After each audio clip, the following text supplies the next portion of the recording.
from my aspect, when we start looking at now, or the difference between that and that, where that angle there is almost a direct opposite to what it is now. Yep. We start to work that back. There's a hell of a lot better rotation there, and a lot less lateral slide, which you're trying to guard against, than this one where it almost looks like your hips higher, your right hip's higher than your left, which then means two things: you can't actually rotate. Just the way in mechanics, you start to push your hip up into your spine, essentially. It's not that extreme, but that's essentially what happens. And as you start to move around, you'll either tip it over, or you'll start to raise up, and you'll break down. You won't use the force in the ground quite as much.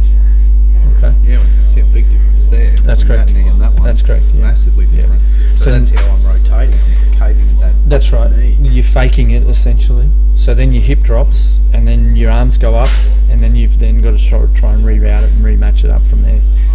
Now, when it's good, it's good. But when it's poor, it feels the same, but it just goes sideways. Yep. You don't understand why. So eventually, as I said, these arms won't get this high.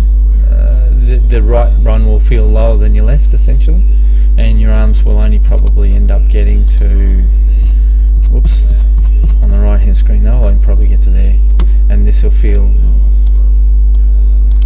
like doing that.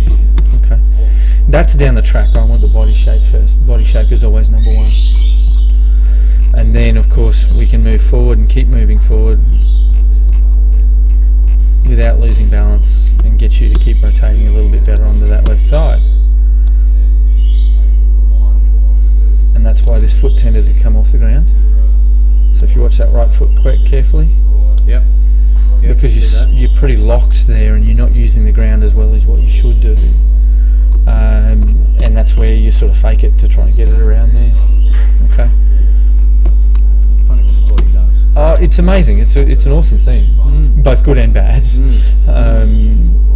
But it'll find a way, and our bodies tend to go to the least point of resistance, and that's why, to you, as I said, it feels like this. It feels like you've got Duck's disease, but it's clearly not, and it clearly feels a lot narrower than what it looks.